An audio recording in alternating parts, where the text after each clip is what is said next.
Welcome back to the farm, you guys. I hope you're doing well. I 2 days ago had to harvest as many mums as I could because I knew the storm was coming. We only got about a 1/4 inch of rain, but we had really high winds. Things are still quite a mess everywhere. But that's why I harvested the mums. I did put some bouquets together. I'm going to set them out on a table today on the driveway, just honor system pay through Venmo. Hopefully some neighbors will come along and take them. And I couldn't do that yesterday because it was raining on and off all day. So, also I am on day 5 of another status migrainous, meaning a migraine that is not responding to medication. I'm trying a new one now that my doctor prescribed. It knocks it back a little bit, but my head still really hurts. So I am moving a little slow this week. I don't know how long this one will last. The last one that I had in July lasted for 28 days. My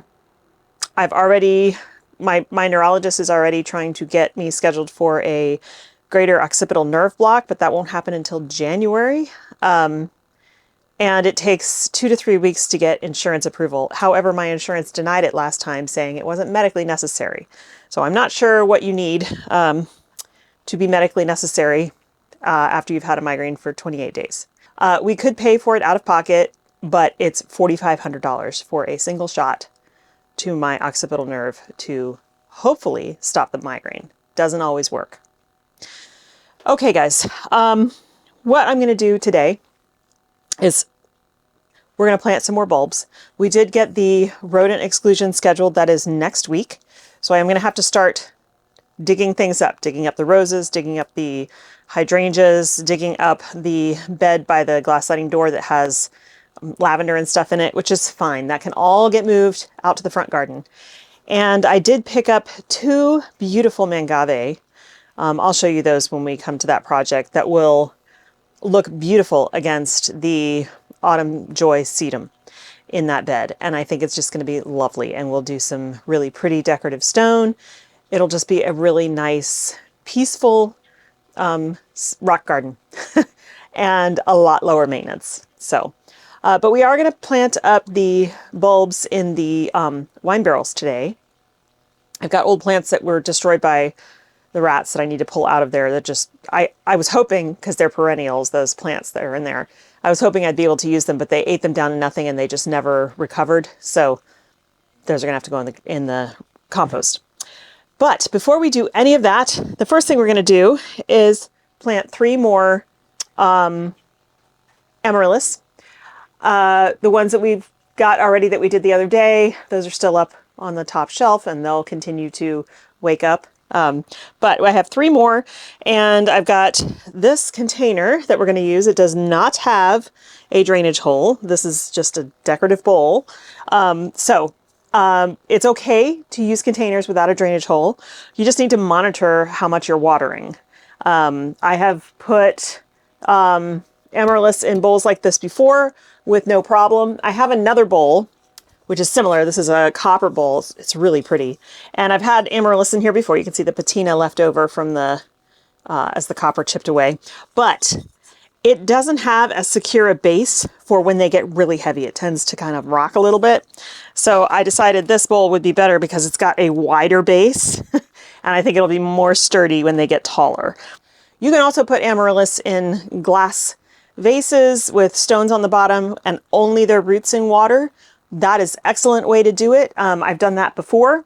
The only thing to keep in mind is, in general, if you are going to force amaryllis in water, those bulbs you can't save over. They just don't survive. I don't know if there's something about maybe the roots being in the water for so long. You can try, but most of the time they won't come back for you again. So that's why I like to do mine in soil, because then I know they're regenerating, because they're expensive now. Because of tariffs, the prices have gone way up, because remember, these are not United States grown. They're coming either from South Africa, South America, or the Netherlands. So it's expensive. We're paying almost twice as much now as we were last year. So I only bought 3 because they were expensive, but I think it's going to be really, really pretty. So the 3 that we have here, there's 2 of the same kind, which are This is called Christmas Gift. It's a white amaryllis, which I think is really beautiful. And then, so we have two of those. And then in the middle is going to be this one. I think that's gorgeous. What's it called? Ambiance. Let me give you a better look at this white amaryllis because I think it was not showing up for you. Okay, hopefully you can see it there.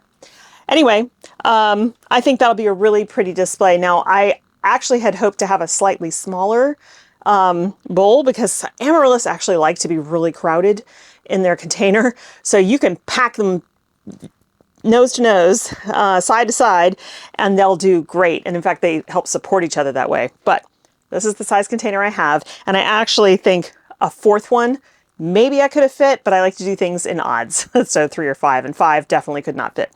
However, if I got the smaller ones, I probably could have. When it comes to amaryllis, the bigger the bulb you get, the more flower stalks you're going to get. And oftentimes on those flower stalks, you'll have 3, 4, 5 flowers. So it's worth it to pay, in my opinion, to pay a little extra for the bigger bulbs, and they are more expensive. The smaller bulbs cost less, but you'll generally only get 1, maybe 2 flower spikes off of those, so fewer flowers. But that's okay. Over time, if you are able to save those, they will get bigger over time. Just takes a few years, and then you'll start getting bigger, more flower stalks. Okay, so let's get this guy planted up. Super easy. Because the other ones were already planted, so I'm going to go over how you do this. We're going to put the soil just to about halfway up the bulb. Again, you don't want to get water or soil down inside the bulb. It will rot. So we're going to keep the soil. It's kind of like when you're planting iris. You're going to keep the soil at the halfway mark. And make sure you bury the roots. Now, it's not too hard for these two, but this one's got some crazy roots. So I got to make sure these get under. I'll probably just splay them out a little bit. Make sure they get in there. And then we will side dress with some moss.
Okay, all planted up, and these are in here good and strong. They're barely moving, so I think we will see how it goes. I may end up putting some sticks in here for them to climb or, you know, be supportive, but they might do okay on their own.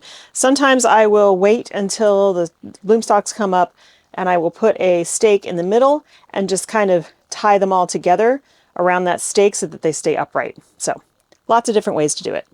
I'm gonna put this on the shelf with the others and we'll get started on our next project. All of the amaryllis will come into the house after Thanksgiving. Right now I've got autumn decorations everywhere and there's no place to put them. Once I get the fall stuff cleaned out and we start decorating for the holiday, then I can bring in the amaryllis and they'll be in their homes for the foreseeable future, because some of them will bloom hopefully by Christmas, but some will be January. So we'll get to enjoy them for a really long time. Okay, next we are going to clean out and plant bulbs in the two wine barrels that are flanking the window. And it's in the little garden that's going to become the succulent garden soon. So first, let me show you what we are going to be planting. Okay, so there are going to be a lot of bulbs going into these containers. They're pretty big. I'll show you in a minute when we go over there. And it's going to basically start with a central set of bulbs and graduate downwards in size. The color theme is yellow, white, and blue.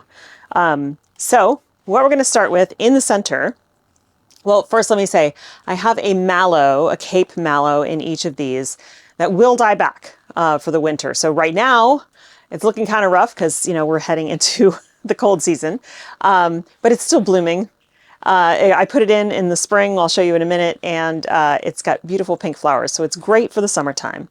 That will be dyed back. So it will still be there, but it won't be a statement piece. And it's at the back of the wine barrel. So in the middle of the wine barrel, we're gonna put a cluster of leucogems, snowflakes. These guys get 24 to 36 inches tall, very tall, and they are white. So they'll look really pretty in the middle. Surrounding those are gonna be tulips. This one's called Sunny Prince, just a pretty yellow tulip. And these guys get up to 20 inches tall. So they will be the step down from the leucogems.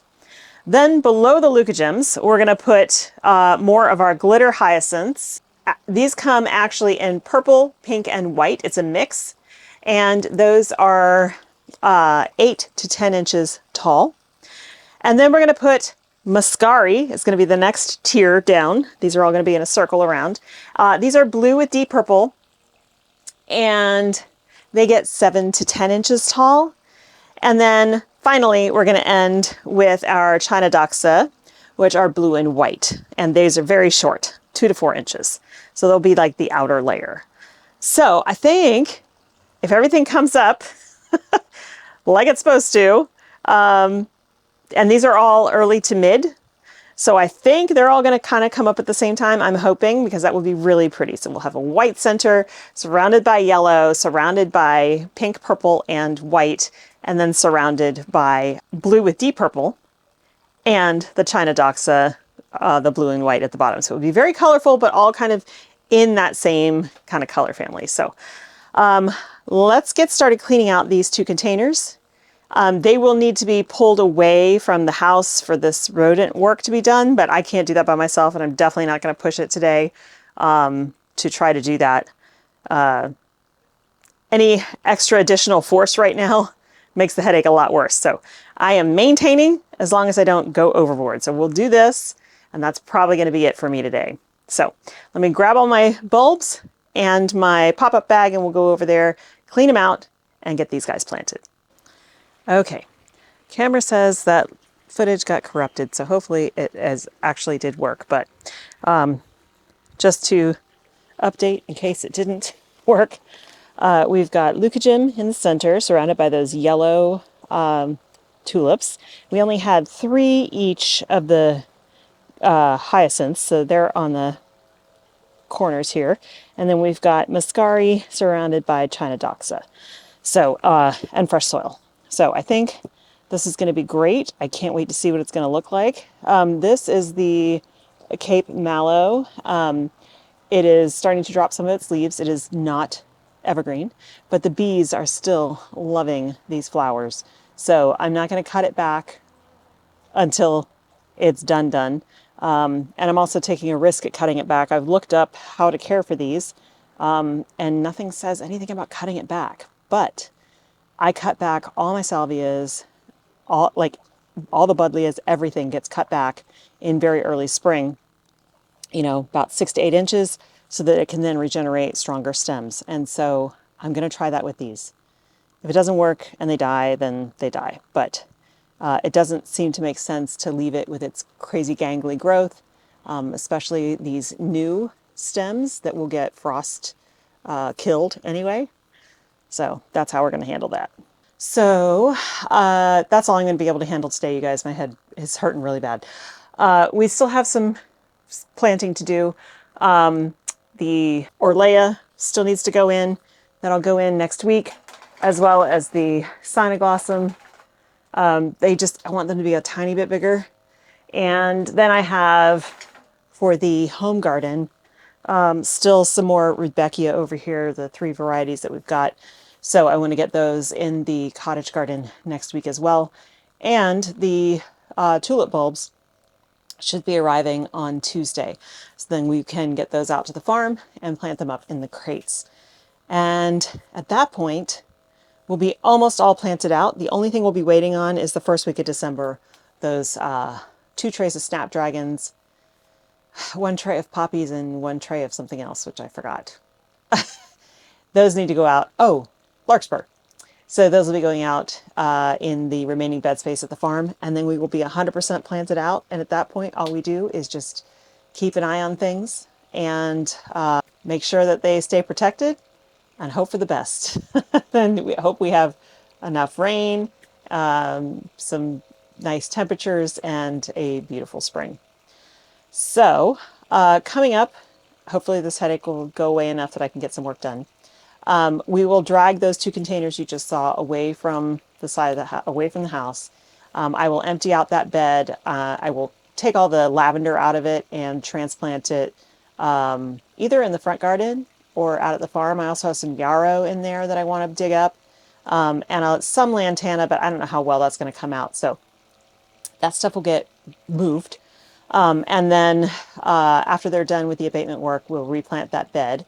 I still need to dig up all of the roses and pot those up temporarily, and the hydrangeas. And then that little quarter-shaped, pie-shaped bed, I need to pull out that giant helichrysum. It's huge. And I probably, depending on how it comes out, I could just divide it with a shovel and plant it somewhere else in the landscape, multiple places. It's pretty big. So all of that area will get torn up. Like I said, they're going to dig down a foot and out a foot from the foundation of the house. They will put cement to seal all of the access points, and then they will backfill the trench with gravel. Apparently, they've found that gravel works really well, small gravel, because the more they dig, the more it just falls back into the hole, and so it gets frustrating and they stop. It's not like soil that they can pack away and leave an open tunnel. You can't dig a tunnel through gravel, so they find that's pretty effective.